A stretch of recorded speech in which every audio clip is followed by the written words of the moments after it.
Então, pessoal, a gente precisa, para o diagnóstico, né, obter os sinais e os sintomas. Os sinais de dor, né, dor é um sintoma, o sinal da presença do edema e mobilidade. Então, é o seguinte, quando o indivíduo está com a dor, presença de dor, mas é aquela dor localizada, uma dor bem localizada, a gente sabe que é de origem periodontal. Tende a ser, tá, pessoal? A gente não é bem matemática, não, porque acontece. De às vezes tá com aquela dor localizada e é de origem endodôntica, tá? Não é matemática, isso aqui é uma orientação que a gente segue, tá? Então, se tem dor localizada, normalmente é de origem periodontal. Se eu estou com uma dor difusa, irradiada, o paciente não consegue definir, às vezes é um dente superior e ele está sentindo dor até inferior, né? Então ela está difusa, irradiada, normalmente é de origem endodôntica, tá ok? Isso aqui nos ajuda bastante a nos orientar, mas não é matemática. A presença do edema, né? Quando é de origem periodontal, muitas das vezes tem sondagem. Eu sempre consigo entrar na bolsa, mesmo que somente localizada. Sempre, aqui é quase que sempre mesmo.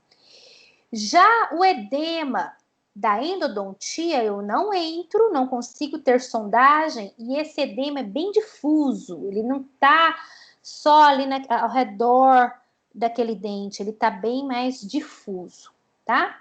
A presença da mobilidade já é fraca para nos auxiliar ali no qual a origem desse problema, se é periodontal ou endodôntico. Então, a mobilidade é um fator fraco para o diagnóstico, tá ok? Mais uma vez aqui falando da mobilidade, que ela não nos diz muita coisa, né? Vocês lembram da aula anterior de eu falando que ela não condena um dente, né? Porque pode acontecer do dente estar com a mobilidade 3, ou seja, com intrusão, e eu conseguir tratar essa lesão endoperiodontal e conseguir manter esse dente, ok? Professora, eu queria fazer uma pergunta aqui Sim. sobre essa questão da mobilidade. Até uma dúvida minha das outras aulas, mas eu sempre fico de tirar essa dúvida e sempre passa. A questão Ótimo. da mobilidade em pacientes assim que já são mais velhos e é mais comum, né, a perda óssea. E aí também pessoas mais de idade são mais propensas à periodontite pela questão imunológica. No caso, assim, de um paciente que já está nessa condição, né, da idade avançada, imunidade suprimida e tudo, e tem a questão da mobilidade, a senhora sempre falou que a mobilidade nem sempre condena, né, o dente à extração. Mas a formação óssea normal não por causa da idade, por essa questão, né? Mas assim, como que a gente procede em um dente que tem mobilidade para não perder ele da cavidade oral? Nessa questão de pacientes mais velhos que já estão aí com grau 2, por exemplo, de mobilidade. Perfeito. A gente pode, além de fazer essa terapia e ter certeza que ele está sem nenhuma infecção, pronto, tá lá, certinho, sem nenhuma infecção, resolvi o problema periodontal dele. Mas a mobilidade está presente. Aí, o que eu vou avaliar? É uma mobilidade que é de origem traumática? Se sim, remover trauma e acompanhar esse dente. Não, não é origem traumática.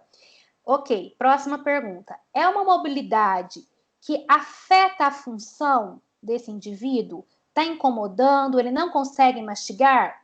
Sim, é uma mobilidade que afeta a função. Então, aí eu vou avaliar realizar esplintagem. O que é esplintagem? É colocar uma contenção, né, entre os dentes e prender mesmo esse dente aos dentes vizinhos, ok? Não é uma mobilidade que está afetando a função do meu paciente. Ele consegue conversar com segurança, ele consegue se alimentar com segurança.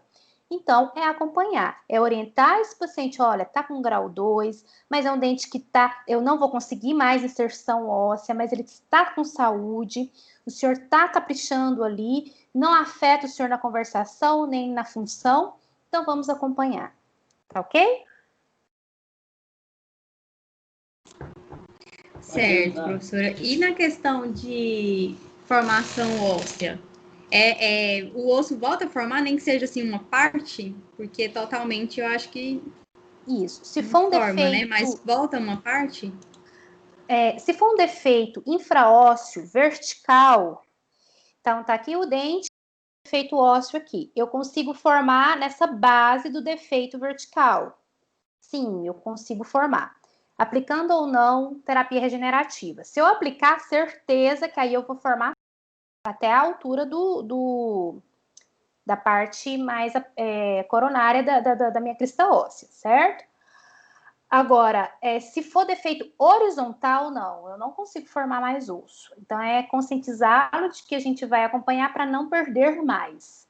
Agora, se a gente observar que está tendo uma progressão de perda óssea, e mesmo eu fazendo uma esplintagem para esse paciente ficar confortável e seguro, né? Porque o dente está firme ali, porque ele está esplintado, e aí eu continuo a observar essa perda óssea, aí eu reavalio essa questão de realmente se está valendo a pena ou não manter esse dente, tá? Se eu tenho perda contínua, então não. Então aí teria que remover, tá? E a outra questão eu falei de função, né? Se está afetando a função dele, a fala, também a estética. Hoje é um pilar que a gente tem que preocupar, né? Então, se for um dente que está afetando também a estética e incomoda muito o paciente, aí eu também tenho que pôr isso na minha avaliação se eu vou manter ou não, tá? Ótima pergunta. E outra questão que a gente vai avaliar, além da função, é a questão de como eu vou reabilitar esse paciente. Se eu vou reabilitá-lo com próteses parciais removíveis, e esse for um dente que vai ser um pilar, né, da prótese, eu também tenho que avaliar muito bem isso daí. Se eu vou elaborar os grampos dessa prótese de forma que eu consiga dar uma esplintagem para esse dente, ou se não é possível, vai ser um grampo que vai ainda aumentar mais ainda essa mobilidade pelo trauma de remover e colocar a prótese, aí eu também já decido na remoção, tá?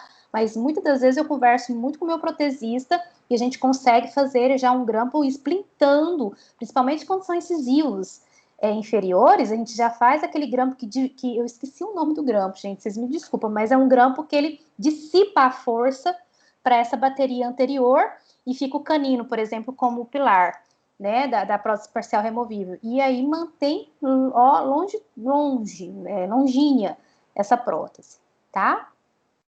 A gente também tem que ter o conhecimento da prótese, eu só esqueci o nome do grampo. A gente pergunta para o professor Uriel. Ok. E aí, a mobilidade aqui pra gente, para saber se é origem endodôntica ou periodontal, ela não vai nos ajudar, tá? Então, tenham sempre isso aqui em mente, viu, gente? Dor, tá localizada, pode ser periodontal. Tá difusa, opa, endodontia, tá? E edema, eu sempre consigo sondar quando é periodontia. Quando tá só origem endodôntica ali, tá difuso, eu não consigo sondar, tá? Bom, então a gente faz os exames auxiliares, né? A sondagem é fundamental para a gente conseguir a definir se é endo ou pério, tá? Então tem que sondar sempre.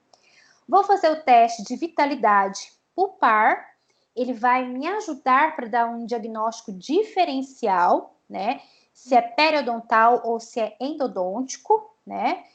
Ou seja, deu necrose, deu teste de vitalidade pulpar negativo, ele está necrosado, muitas das vezes já é endodontia, tá ok? E a gente vai tomar a mão de radiografias, né? As periapicais, principalmente, com a técnica do paralelismo. A panorâmica é mais uma orientação, como eu sempre falei para vocês, ela não nos dá tanta informação para esse tipo de diagnóstico. Então, a periapical é a mais indicada. Ok. Então, vamos lá naquela nossa classificação. Vocês lembram que o primeiro item, né? Cadê? Aqui, ó, era trepanação radicular. Depois vem fratura e depois as lesões. Então, vamos entrar quando é a situação de trepanação radicular. Ao exame clínico, eu tenho sangramento.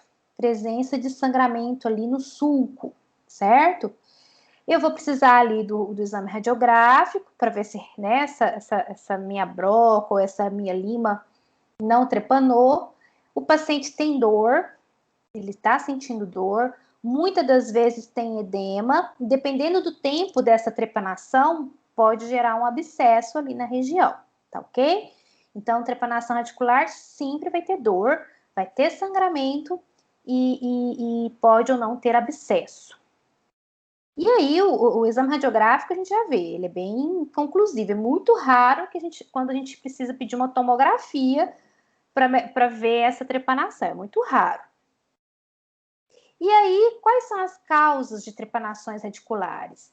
Situações de reabsorção radicular, às vezes o dente já tinha uma reabsorção radicular, então a espessura de dentina é muito fininha. E aí o endodontista tratando o canal e aí trepana. Acontece, né? Ou situações de cáries radiculares, aí também deixa a dentina muito fininha, então pode acontecer de trepanar nessa região, e a habilidade do operador, né?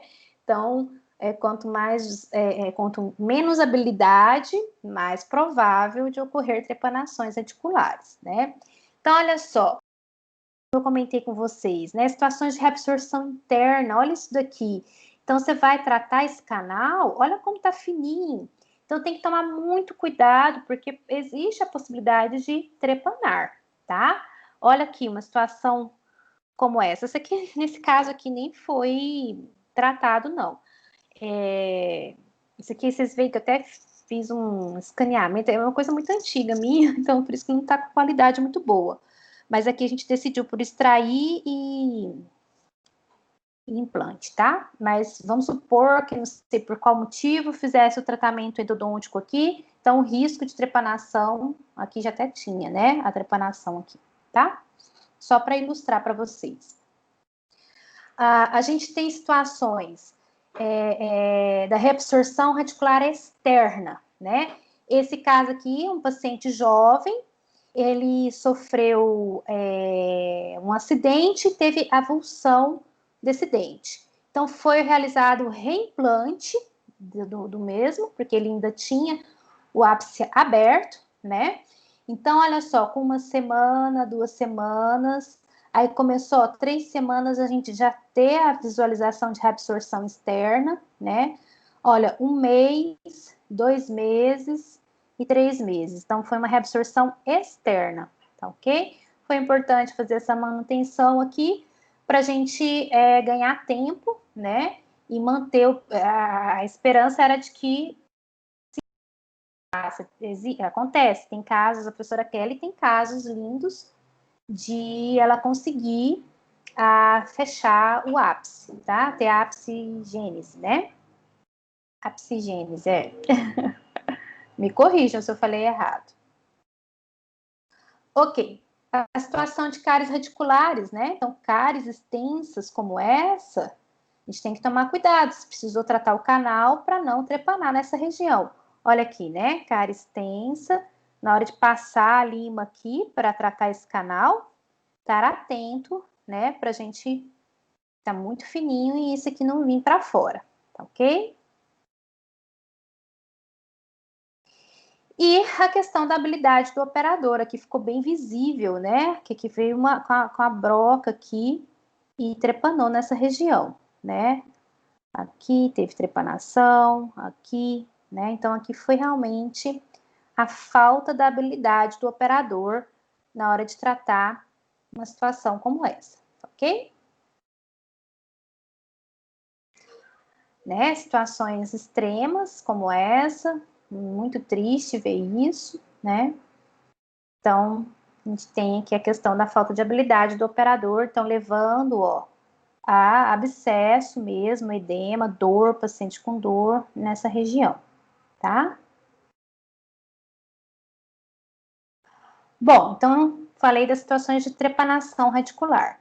Aí agora a gente tem as situações de fratura radicular, né? O diagnóstico é também por exame clínico e radiográfico. O paciente, a questão da dor, ela já é mais complexa que na fratura radicular. Ela nem sempre está presente. Pode ser que o paciente não esteja sentindo nenhuma dor, tá?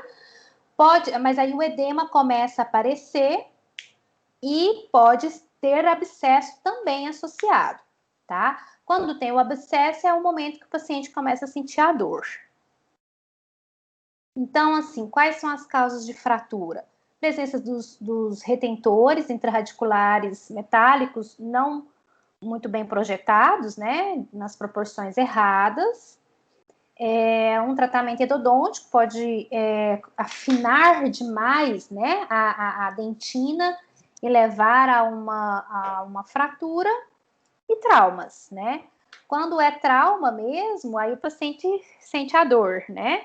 E quando é, às vezes, os retentores, muitas das vezes o paciente não sente nada. Vamos falar um pouquinho do comprimento desses pinos, né? Dos retentores intrarradiculares. Com certeza, o pessoal da endo deve estar trabalhando ou vai trabalhar isso com vocês. Então, eles vão orientar mais ainda vocês. Mas aí eu já vou dar uma pincelada nisso daqui.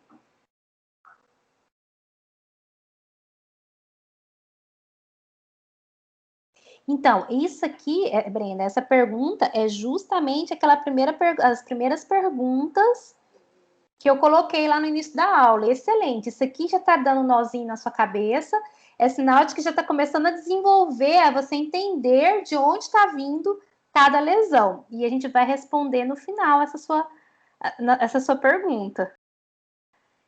Justamente as perguntas lá do começo, então você já está começando a desenvolver essa linha de raciocínio, mas está por aí.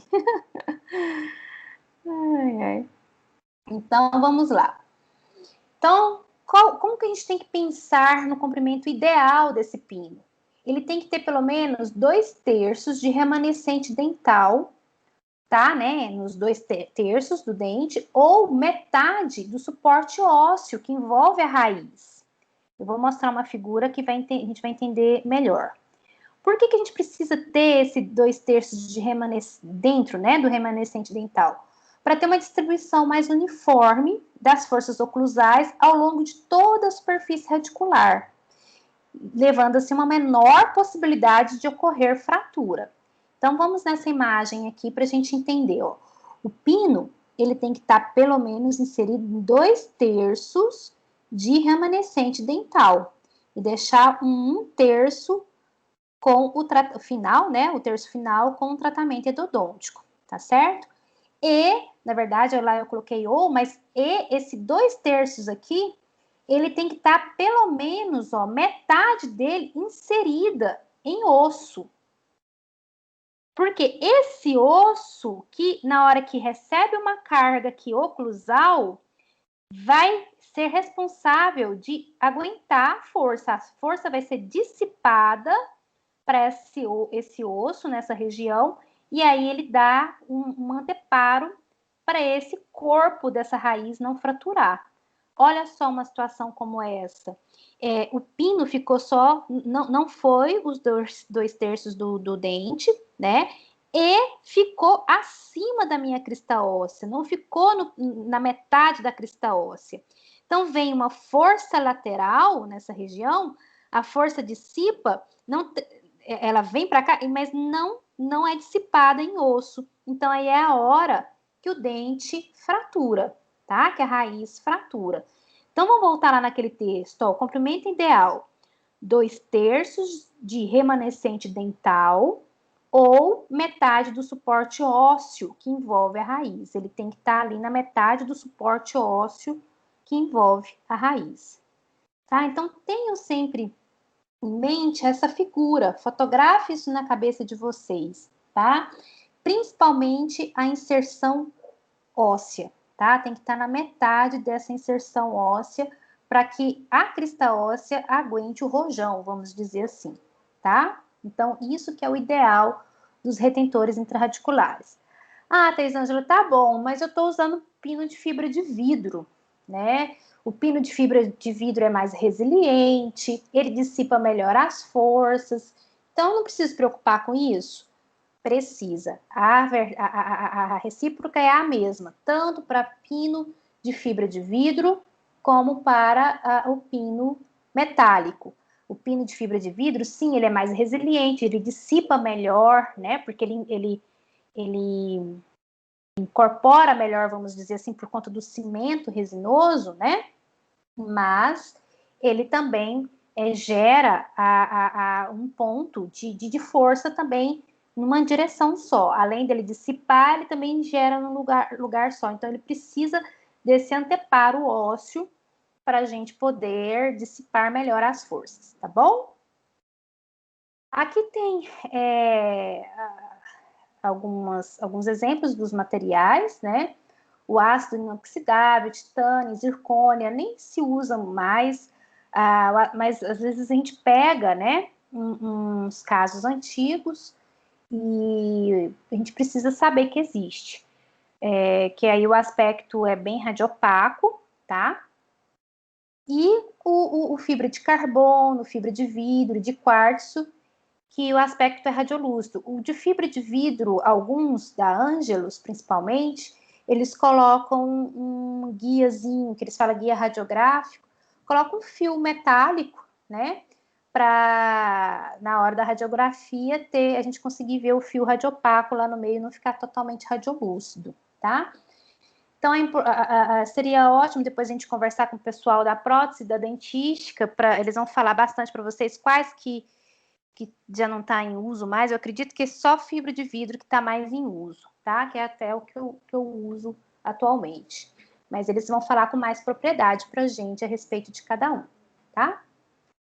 E é importante porque vem paciente antigo, que às vezes você precisa remover a coroa, refazer, mas você não pode construir a coroa num pino que está questionável. Então, você tem que mais ou menos identificar o que é para poder saber tirar, né? O endodontista, normalmente, que vai remover para a gente. E é importante ele saber que tipo de pino que é para ele aplicar a mecânica correta, tá? Não vamos ser os corajosos para ficar removendo pino, viu, gente? O mais indicado é que encaminhe para o especialista, porque é muito crítico. Por mais que às vezes fala, não é crítico não, Teisângela, vai lá só com ultrassom, né? Você tira um pino metálico com tranquilidade. Mas nem sempre isso acontece. Então é melhor encaminhar para o endodontista tranquilo, que você dorme tranquila à noite. Olha só aqui, um pino de fibra de vidro, né? Então a gente vê radiolúcido. Esse pino não tem a marcação, né? O ferrinho que eu comentei com vocês, que os pinos da Angelus, deve ter outros, eu acho que da FGM, que já está tendo o fio metálico, né? Então a gente vê, olha aqui que interessante, tá os 2/3 do remanescente radicular, né? Ficando só o terço final com tratamento endodôntico. A crista óssea está nessa região aqui, então dissipando bem, até que aqui mais baixo, né? Então, assim, a gente está uma situação clínica interessante, favorável aqui com esse pino que eu acho que é de fibra de vidro. Ó, olha essa outra situação. A gente já tem uma situação um pouco mais crítica. Olha, vamos analisar. Primeiro, a espessura de dentina, né? Então, foi muito trabalhado aqui, ficando uma espessura fina. Então, aqui, olha, vocês conseguem ver a linha de fratura, né? Então, a gente tem uma linha de fratura nessa região. Então, apesar de, eu tinha crista óssea numa situação boa, né? Na metade dessa raiz. Aqui já não tinha tanta.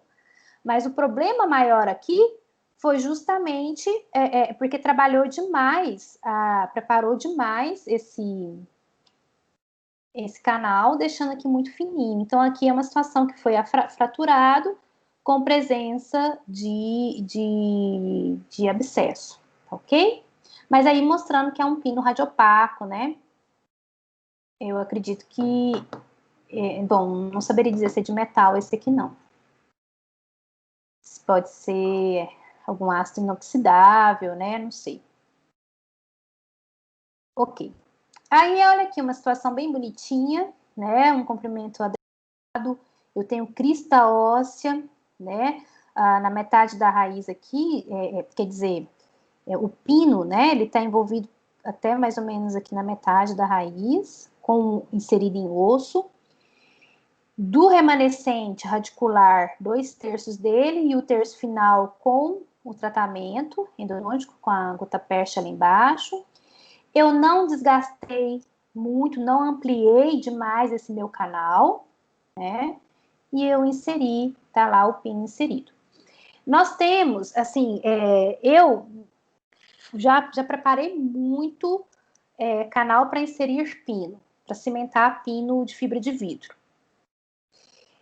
Hoje eu já não faço isso mais, eu tenho meu endodontista que prepara o canal para mim. Ele só não cimenta porque ele fala que só eu que peço para ele preparar o canal, então não compensa para ele comprar o material para cimentar. Aí eu cimento o pino de fibra de vidro. Mas, gente, aposentei minha caixinha de endodontia, tá? Não preparo mais canal para receber. Fazer canal eu não faço mais, né? Há muitos anos.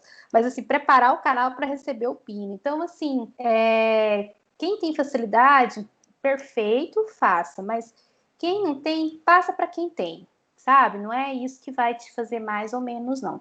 Acho que faz fazer mais porque você tem a responsabilidade, é muito delicado. Então, quando você entra com uma gates aqui, então, para você, sabe, desgastar mais do que deve, depois você vai entrando com a largo para remover a gota-percha. Eu para mim, não gosto. Eu admiro muito meus amigos endodontistas. Gostei, Fábio. Você aposentou da endo com 2 semanas, a profissão do manequim. Ai, Fábio, muito bom. Ainda bem que tem os nossos amigos, né, que gostam, dando muito bem e fazem com excelência. Amém. Bom, mas a gente precisa ter isso aqui em mente, precisa conhecer, né, para a gente poder conversar com o nosso paciente. Igual, por exemplo, uma situação dessa. Na hora que eu vou conversar com ele, eu falo, nossa, mas que baianada que meu colega fez. Não, de jeito nenhum, a gente tem que ser muito ético, tem que conversar com muito respeito, né? Muito respeito pelo meu colega. Eu não conheço quem fez, mas eu não sei a situação que ele pegou isso para fazer, né? Então tem que falar, olha, infelizmente, vai que esse dente já era ampliado desse jeito, né? Vai que meu colega já chegou e pegou uma situação como essa.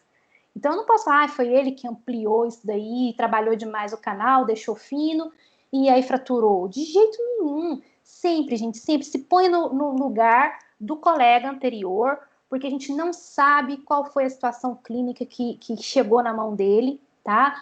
Então, nunca, a gente precisa unir mais nossa classe, precisa ser mais unida nesse sentido de respeito. Eu tenho que ter respeito pelo meu paciente e muito respeito pelo meu colega. Então, eu vou falar, olha, infelizmente, a raiz está mais fina nessa região, a gente não sabe o porquê, tal, durou 15 anos, que ótimo, exerceu sua função, mas aí realmente agora fraturou por isso, porque a raiz está fina nessa região. E não, fraturou porque o colega trabalhou demais essa raiz e deixou isso fino, né? Então, não. Então, a gente tem que ser conhecedor dos porquês, das causas, e ser conhecedor para poder conversar de forma ética com o meu paciente e de forma ética respeitando o meu colega, porque eu não sei se foi ele mesmo que fez isso ou se ele chegou e pegou uma situação como essa, tá? Ó, então vamos lá. Igual aquelas situações de iatrogenias primeiras que eu mostrei para vocês, né? Até na forma como eu expus para vocês, eu falei, ó, isso aqui foi uma barbeirada de um colega que tinha menos habilidade, eu até fiz errado, não pode falar assim, tem que falar, ó, tem a menor habilidade, então por isso ocorreu, né? Esse tá o problema. Bom, então assim, dentes com canal tratado apresentam maior probabilidade de fratura do que dentes sem tratamento de canal, principalmente se apresentarem pinos intrarradiculares. Por que o dente tratado, canal, tem essa maior probabilidade de fratura? porque sim, a estrutura dentinária, sem os líquidos, né, sem a polpa, sem o tecido conjuntivo, sem os vasos sanguíneos irrigando essa dentina, ela sim, ela fica mais seca, vamos dizer assim, certo? Então, ela é menos resiliente. Então, a força dela dissipa menos. Então, fica mais concentrada num local. Por isso que tende mais a fraturar, tá? E principalmente se esse dente tem o pino intraradicular. Então, olha só, antigamente a gente via muito, esse aqui é um caso tirado lá do Lind, tá? Não é um caso meu, mas é clássico, a gente vê demais próteses fixas extensas, hoje vocês não vão ver tanto assim, né? Porque hoje tem o implante que resolve muito bem. Mas olha, isso aqui é uma prótese que durou anos, mas o futuro dela mostra que fratura, né? Então, olha só a fratura dessa raiz, tá? Aí, uma situação clínica como essa, o paciente não tem dor, né? Por isso que eu falei para vocês que fratura, dependendo, o paciente não tem dor, só mais quando é aquela fratura de origem de trauma mesmo, que tem aquela dor do trauma, né? Às vezes o paciente não sente nada. Começa a aparecer o edema, né? Aí, se abscedar, aí tem a dor. Agora, se não, às vezes, muitas das vezes gerar a fístula, o que é a fístula? É aquela infecção crônica em que a infecção acha um canal para expor, né? Para extravasar a secreção purulenta. Por isso que não dói, né? Então, que muitas das vezes evolui para fístula, né? Olha, esse aqui é um caso meu. Deixa eu só ver o que eu vi que apitou aqui. Peraí. Fábio desistiu rápido, né? Ó, olha esse caso clínico aqui. Esse caso clínico, um caso clínico meu. Aqui tá bem para ilustrar, ó, um pino. Dá pra gente ver, né? O pino bem radiopaco, é um pino de metal. E aqui um pino de fibra de vidro radiolúcido, né? Vocês veem que a gente ainda vê alguma coisinha, mas é radiolúcido. E aí, o que acontece? O paciente apresentou o edema sem nenhuma dor, mas aquela margem gengival assim, um pouquinho inflamada e o edema na região. Ao sondar, você sonda ao redor do dente por mesial 3 milímetros, vestibular 13 milímetros, aí você vai na disto vestibular, entra, agora não lembro, acho que entrou uns 7 milímetros. Aí depois você vai para a palatina, 3. Sondagem, um único ponto, com área de edema, vai tirar a imagem radiográfica, olha aqui a linha de fratura. Aí, pessoal, eu explorando um pouco mais esse caso clínico, nessa imagem, para vocês verem, também não estou condenando meu colega radiologista, porque ele podia nesse dia aí estar cheio de serviço na cabeça e passou desapercebido. O que eu quero dizer é, nós temos a obrigação de, como clínicos de excelência, ter o olho treinado para não acreditar 100% naquele laudo, tá? Porque o meu colega que fez laudo é humano e também pode errar, assim como eu, tá? Então, assim, ele me falou que estava tudo bem no laudo. Aí, eu somando os dados clínicos, e ele, tadinho, tá longe, ele nem viu a paciente, né? Então, eu somando os dados clínicos, insisti, não, assim, não tá normal. Então, aí, pelo meu olho clínico, a gente vê a linha de fratura, tá? Mas aí eu não mostrei. Eu tenho, depois eu vou, então deixa eu anotar aqui, que aí eu vou mostrar o caso clínico para vocês, é da dona Antônia, deixa eu colocar aqui. Então, na próxima aula eu apresento para vocês a sondagem, tá? Então, aqui eu apenas coloquei o exemplo de fratura, tá? Vamos ver aqui retentores, mais situações de retentores inadequados, né? Olha esse aqui, que retentor curtinho, né? E olha, não foi nem os 2/3 da raiz remanescente, né? E ficou só ali, ó, no iniciozinho da crista óssea. Então, isso aqui, na verdade, pode gerar fratura aqui mais coronária ou soltura frequente de coroa, né? Aquelas coroas que toda hora, ai, doutor, mordi um pão, soltou. Aí você fica, ai, mordi um pão? E é verdade, só de morder o pão aqui, essa coroa vai soltar, né? Olha só, esse retentor, o que está inadequado nesse retentor aqui? Me falam, vamos ver vocês escrevendo. O que vocês acham que está inadequado nesse de cá? Ele não tá até os 2/3, não chegou até os 2/3 da raiz. Ficou um pouquinho aquém, ótimo, ficou um pouquinho aquém, e ele não entrou pelo menos metade da inserção óssea. Você vê que está bem no começo, ele descendo mais, ele estaria na metade, pelo menos, da minha inserção da crista óssea. Ótimo. Quem foi que falou? Foi a Brenda? Foi, professora. Ah, ótimo, Brenda. Obrigada. E outra coisa também é a finalização dele. Hoje, a gente vê, sabe-se, depois a gente pode conversar com o professor Alex, com a professora Ana Letícia, que a gente tem que evitar esses pinos cônicos, não, cilíndricos, né? O ideal é que seja mais cônico, para a gente evitar estresse, porque é quina, né? Então, vocês veem que aqui acabou que tem uma quina nessa região, é um ponto de estresse, tá? Ok. Então, pessoal, a gente falou das lesões de origem de retentor, fraturas, né? Devido a fraturas. E aí agora a gente vai entrar nas lesões endodônticas, né? E aí que a gente vai saber agora essa questão endodôntica, periodontal, endodôntica, né? Que é a última classificação. Então a gente sabe que a lesão primária mesmo endodôntica, ela tem uma origem ali na coroa, devido a uma cárie, né? Essa cárie ela vai evoluindo, vai inflamando aquela polpa se não tratada a tempo, né?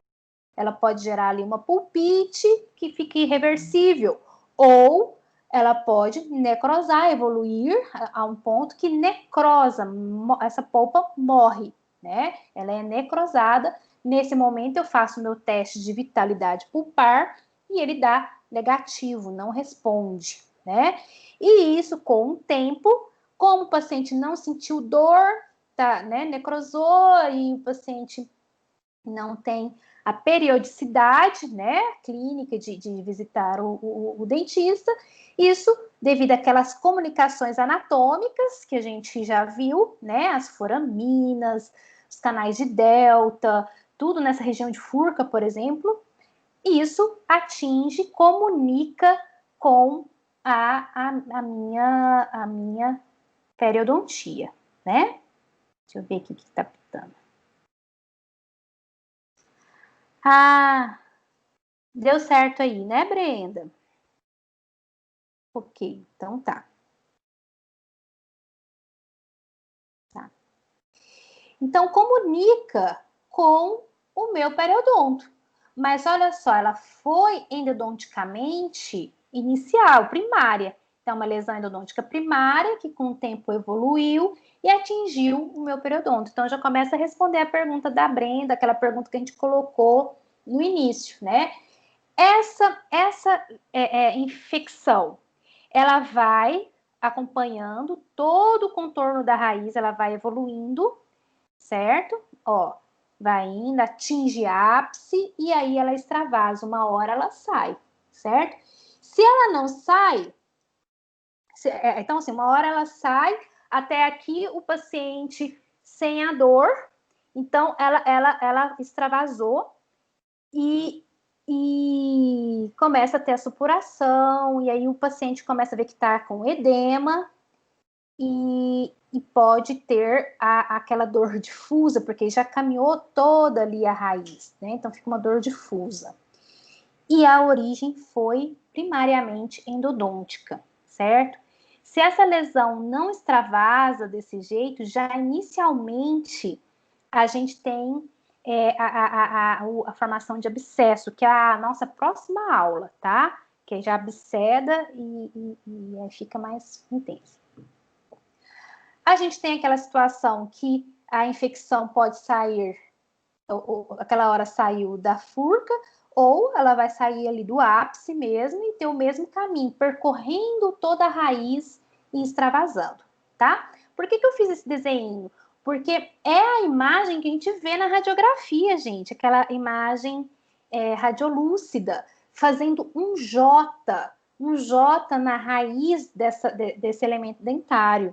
Então, é bem característico a gente ver esse J como um J mesmo, ou um J invertido, né? Então, está muito associada a lesões endodônticas com envolvimento periodontal, tá?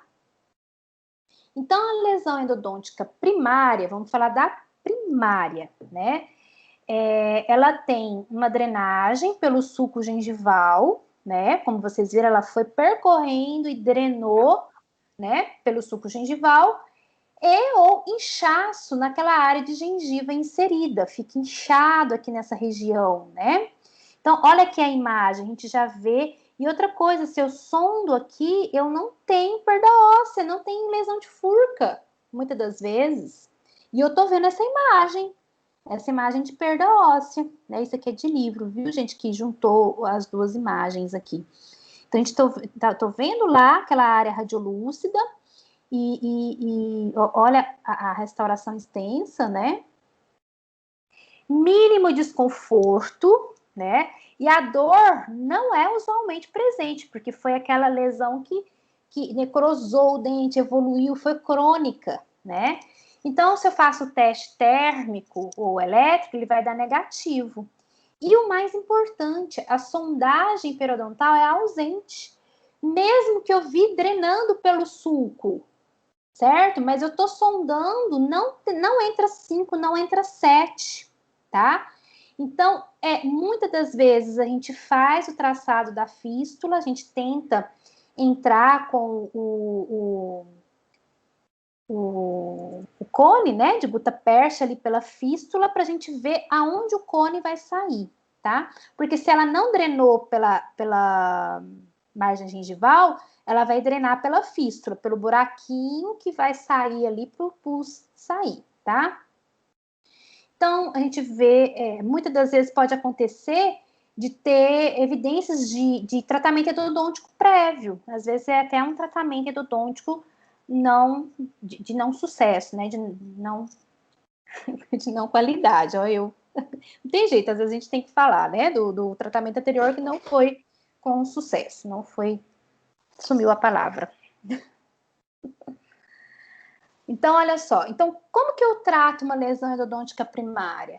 É tratamento endodôntico. Somente tratamento endodôntico. E o prognóstico é excelente, tá? Então, uma situação clínica como essa, o tratamento é endodôntico, prognóstico é endodôntico, é a endodontia que vai falar o prognóstico, né? E muitas das vezes é excelente, a gente resolve essas lesões endodônticas primárias. Eu não tive o envolvimento periodontal porque eu sondei e minha sonda não entrou, apesar de ter drenado via sulco gengival ou pela fístula na minha gengiva inserida, tá? Então, esse aqui eu acho que vocês estão tranquilos, porque é a endodontia pura, né? Eu acho que vocês conseguiriam me dar uma aula melhor ainda aqui, porque vocês estão tendo a aula de endodontia recente. Olha aqui que legal a história que eu falei da fístula. Vamos ver essa situação aqui, ó, né? A gente tem a lesão endodôntica primária, tem presença de fístula. Olha aqui a fístulazinha nessa região, né? Aqui ela dá para ver antes de ter inserido o cone. Então, tem a fístula nessa região, sem comunicação com a margem, tá? Então, ou seja, sondou, olha aqui entrando 2 milímetros. O 3 está aqui e esse aqui é o 5, tá? Então, é uma sonda de Williams. Então, olha aqui, 2 milímetros no rumo da fístula. Então, é uma fístula que ela não extravasou para a margem gengival. Então, o pus achou a saída na gengiva inserida. Olha aqui, essa aqui é a área de gengiva inserida. E no rumo da minha furca, né? Então, olha aqui a imagem radiográfica. E outro ponto importantíssimo, cristas ósseas proximais normais. Então, área radiolúcida ao longo da face distal da raiz mesial. Então, olha aqui, a raiz mesial, a face distal dela aqui, ó, tá com aquela área radiolúcida, que foi a infecção percorrendo aqui nessa região, tá ok? E olha só, gente, as cristas interproximais estão normais.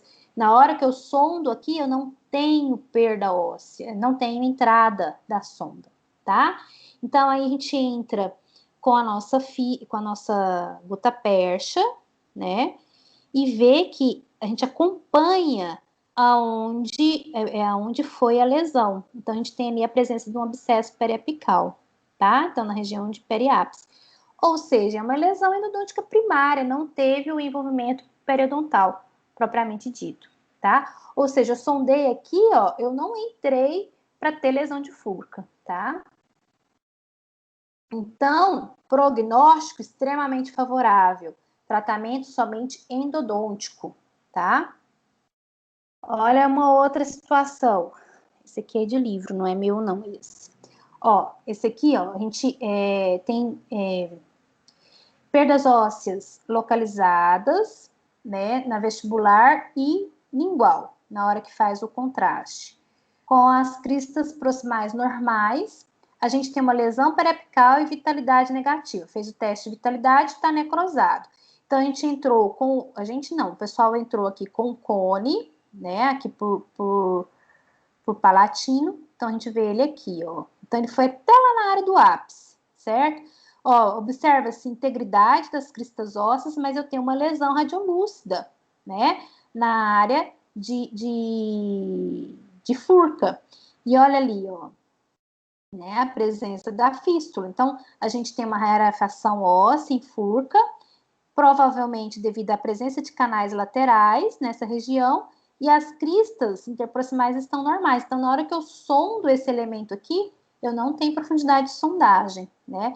Teste de vitalidade negativo, tá necrosado. Então, é lesão endodôntica primária, ok? Olha outra situação clínica. Tem um abscesso lateral aqui do dente 36, né? Tem cárie profunda de fissura. Olha aqui na radiografia, a cáries de fissura, mas a gente vê, ó, cristas ósseas íntegras, na hora que sonda esse dente 36, não tem profundidade, né? Cristas ósseas proximais normais, a rarefação óssea na furca e o aspecto em J. Então, olha só, aquele J que eu comentei com vocês. Então, tá, tem essa rarefação óssea, e aqui, olha só essa rarefação óssea no formato de J. É o percurso daquela minha infecção, certo? E aí eu sondo, não tem profundidade de sondagem. Então, a gente tem uma lesão endodôntica primária, né? Origem primária aqui devido a essa cárie. Teste de vitalidade negativo, então origem endodôntica. Aqui a resolução após o tratamento do canal desse dente, né? 6 meses do tratamento endodôntico. Então, origem endodôntica primária, tá ok? Nesse caso, quando a gente já tem a situação do abscesso, a dor já está difusa. Nesse jeito aqui, já está uma dor difusa, tá? Outra situação de origem endodôntica primária é que já não tem, como tem a fístula, o paciente não tem dor. Quando muitas das vezes tem fístula, já está tão crônico que o paciente não tem dor. Então, você entra lá com cone de gutapercha, vê a localização, né, apical. Aqui foi tratado com cirurgia paredodôntica e após 2 anos, né?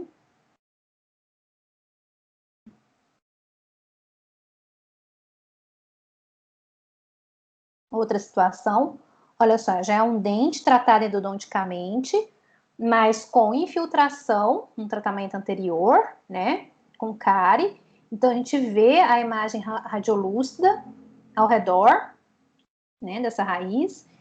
E aí, após o retratamento desse elemento dentário, 6 meses de retratamento, a gente já tem uma resposta melhor, ok? Aqui, outra situação. Olha aquele J invertido que eu comentei com vocês, certo? Então, olha só a cárie aqui nessa região, né? Infiltração. Então, só foi feito o teste de vitalidade, teste negativo, o J invertido nessa região, foi só feito o tratamento endodôntico e olha só, após certo tempo, né, do tratamento endodôntico, a recuperação da estrutura óssea ao redor desse dente, ok? Então, lesão endodôntica primária. Agora, pessoal, nós vamos ver a situação da lesão endodôntica primária que leva, sim, à perda óssea periodontal, que aí realmente atinge o periodonto de forma a comprometê-lo, certo?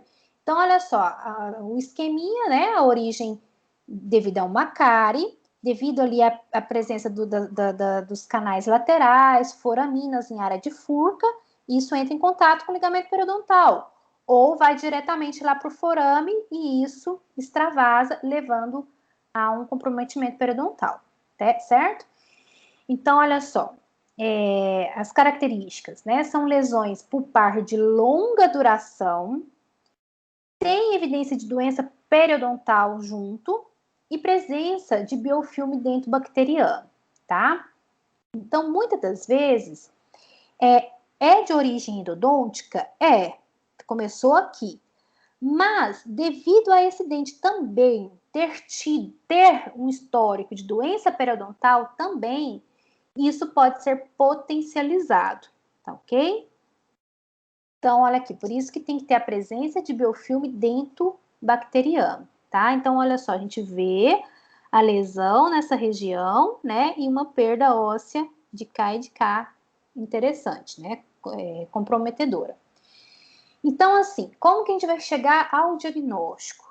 A gente vai ver, né, a evidência da inflamação pulpar, tendo necrose, muitas das vezes, ou é só uma inflamação, que aí é aquela pulpite, mas muitas das vezes tem a necrose, porque é uma inflamação a longo prazo da polpa. Eu vou ter associado profundidade de sondagem grande, então grande profundidade de sondagem e sangramento, e profundidade de sondagem maior, geralmente em uma única face, que é justamente onde extravasou a infecção, certo? Tem formação de placa e cálculo na via de drenagem, tá? Então, olha só, então tem aquele extravasamento aqui via ápice, né? E vai procurar uma saída, né? Uma drenagem via sulco. Olha esse elemento dentário. Então, teve um comprometimento de origem endodôntica, necrosou e teve uma saída com destruição também periodontal.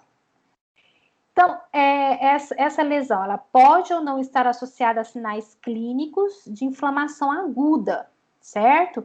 Muitas das vezes pode ter a dor pulsátil, dor à palpação e percussão, a mobilidade aumentada e edema gengival, certo? Então, o desafio nosso é porque pode ou não estar associada a essa dor, né? Mas lembrem que a dor pulsátil e a dor à palpação, ela é mais localizada nessa situação com envolvimento periodontal, tá?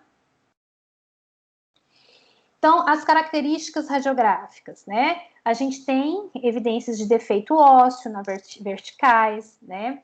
Presença da rarefação óssea periapical, que aí teria na outra lesão também, na primária, né? Endodôntica primária. Pode haver rarefação óssea na região de bifurcação, como na anterior também. Então, o que realmente difere é ter perda óssea vertical. Pode haver ausência de lâmina dura nas interproximais, né? O canal pode acontecer de ser canal parcialmente obturado, que aí por isso da origem ser endodôntica, e pode ter presença de cárie ali ou não, né? Que é o que vai justificar a origem primária ser endodôntica.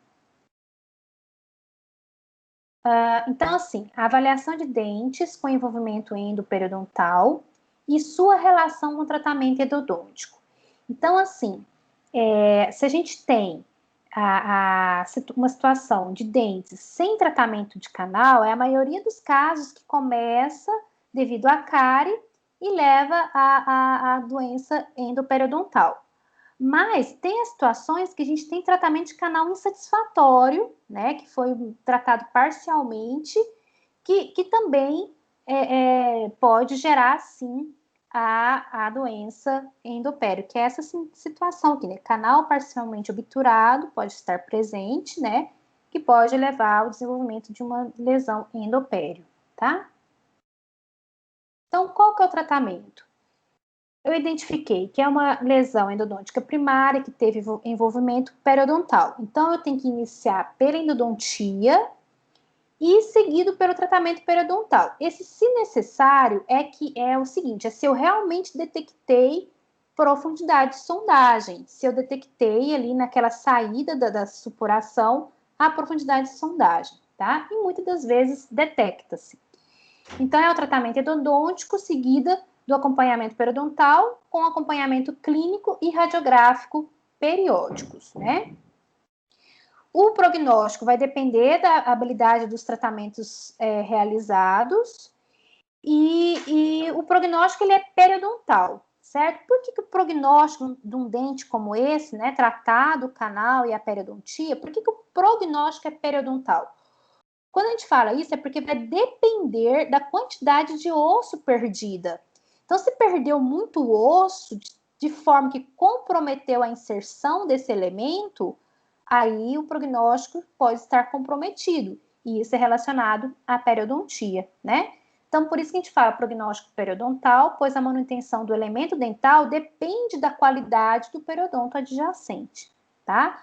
Mas, uma vez feita a habilidade do operador, né, fazendo uma endodontia bem feita, e a gente raspando com qualidade mesmo, a gente consegue, e tendo inserção, né, uma inserção boa, a gente consegue ter um prognóstico favorável, tá? Então, pessoal, antes da gente passar de finalizar, a gente vai parar hoje aqui nessa lesão endodôntica primária que evolui para periodontal. Eu vou apresentar para vocês alguns casos clínicos dessa situação. Vocês devem estar cansados já, né? Ó, olha lá, como eu comentei com vocês, tem profundidade de sondagem. Olha lá, entrou os 10 milímetros da minha sonda. Nem que seja em um ponto só, pode ser que aqui tenha entrado 5 ou aqui 3 na mesial, mas se eu tenho um ponto localizado, eu já associo a periodontia, né? Vocês lembram naquele outro inicial que era só endodôntico? A minha sonda não entra, tá? E aí, olha só a situação, né, do dente ainda com formação do ápice. Então, desculpa. Foi devida a uma lesão de cárie, né? Então, iniciou essa infecção devido a essa cárie. E aqui foi feito o tratamento expectante. Não foi feito o tratamento endodôntico por conta da necessidade de fechar esse ápice, né? Então, no teste de vitalidade, o dente ele não estava totalmente necrosado, ele respondia parcialmente, né? Então, aí não foi feito o tratamento endodôntico porque tinha que fechar o ápice desse elemento dentário. Então, foi feito o tratamento expectante, associada à raspagem, né? E acompanhamento desse elemento dentário até, olha só, fechar o ápice, né? E a gente vê aqui a formação óssea novamente, né? Para depois de ter ocorrido o fechamento do ápice, finalizar o tratamento endodôntico desse elemento. Aí, olha lá, com a sonda, né? É 3 milímetros ali. Outra situação de endodôntica primária que envolve a periodontia, né? Então, a gente vê aquela rarefação em forma de J, né? Olha aqui, ó, vindo aqui do ápice, em forma de J. Foi feito o teste de vitalidade, deu negativo, estava com necrose. A gente vê a restauração extensa. E uma drenagem via ligamento periodontal. A gente põe lá, a gente percebe que está drenando via ligamento periodontal. Qual que foi o tratamento? Após o tratamento endodôntico, reparo da lâmina dura e do espaço do ligamento periodontal, certo? Então, foi feito tratamento de canal e feito raspagem. Aqui poderia esse pino ter melhorado, né? Para a gente ter vindo mais aqui nos 2/3 do dente remanescente e na metade da raiz inserida em osso. Isso aqui pode dar problema futuro. Era para ver até aqui, né? Mas olha só, pelo menos a endopério solucionou. Então, é uma lesão endopério de origem endodôntica primária, ok? Bom, pessoal, vocês já devem estar bem cansados. Eu não vou continuar. Vamos deixar para a aula que vem. Deixa eu só notar que eu tenho que trazer o caso da dona Antônia e eu parei aqui na pério primária. Né? Nós vamos continuar na próxima aula. Eu vou colocar para vocês o capítulo do Carranza, tá? E para vocês já irem lendo a respeito das lesões endoperiodontais, porque é complexo mesmo, viu, pessoal? Assim, não é, num primeiro momento, assim, fica mais embaralhado, mas aí vocês vão lendo que as coisas vão clareando um pouco mais, tá? E aí, na aula que vem, a gente continua esse tema. Tem alguma dúvida até o momento?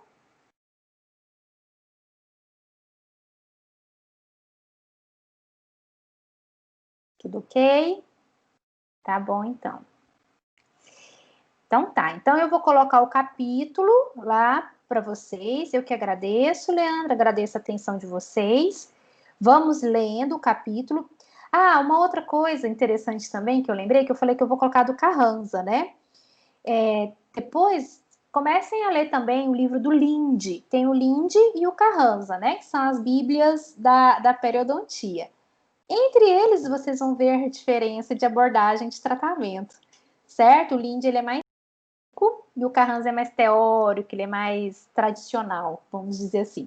Mas a gente sempre, eu e a professora Marcela conversando, e a professora Luma, nós achamos por bem passar a base de uma periodontia mais tradicional e depois associando com o Linde, que é menos tradicional, vamos dizer assim.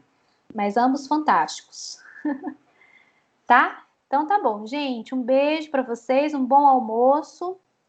E até semana que vem, tá?